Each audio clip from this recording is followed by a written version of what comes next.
15/3/2024 जो शासन आदेश आहे त्या शासन आदेशामुळे आपल्या जिल्ह्यातले जे शिक्षक आहेत अध्यक्ष महोदय आपल्याला मी आता सकाळी शिक्षणाधिकाऱ्यांची माध्यमिक शिक्षणाधिकाऱ्यांची भेट घेतली. नवीन संच मान्यता या वर्षी जर आली तर 725 शिक्षक अतिरिक्त होणार. म्हणजे आपण शासनाने आज ठरवली आहे की 20च्या खाली पण आला की शिक्षक होणार. मग ते 20च्या खाली जे विद्यार्थी राहतील त्यांनी शिकवण्यामध्ये आपल्या शिक्षक अवेलेबल राहणार नाही. आणि 725 शिवसाहेब कलेक्टर साहेब 725 माध्यमिकचे शिक्षक जर अतिरिक्त झाले तर फार मोठा गंभीर विषय होतो.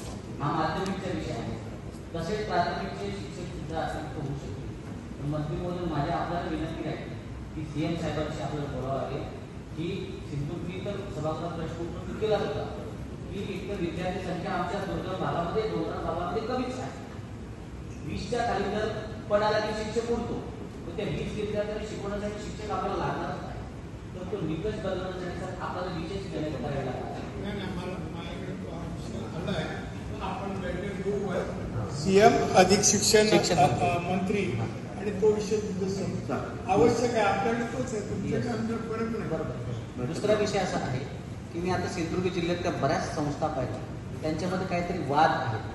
तर हे वाद मिटवण्यासाठी आपल्याला काहीतरी एखादा इथल्या लोकांचा स्वभाव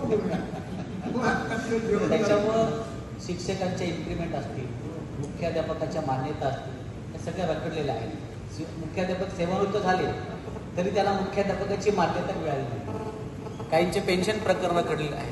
तर त्याच्यामध्ये काहीतरी आपल्याला मध्यस्थी मार्ग काढावा लागेल. दुसरा, काही संस्थांचे पीटीआर उताराच्या संदर्भात फार गंभीर बाब झालेली आहे. या 2-3 गोष्टी लक्षात ठेवून कलेक्टर साहेब, मंत्री महोदय आपल्याला काहीतरी हे करावं लागेल. विषय मिनिट्समध्ये घ्या म्हणून आणि त्याचं मग एवढेच विषय बोला. काय तुला बोला बाबा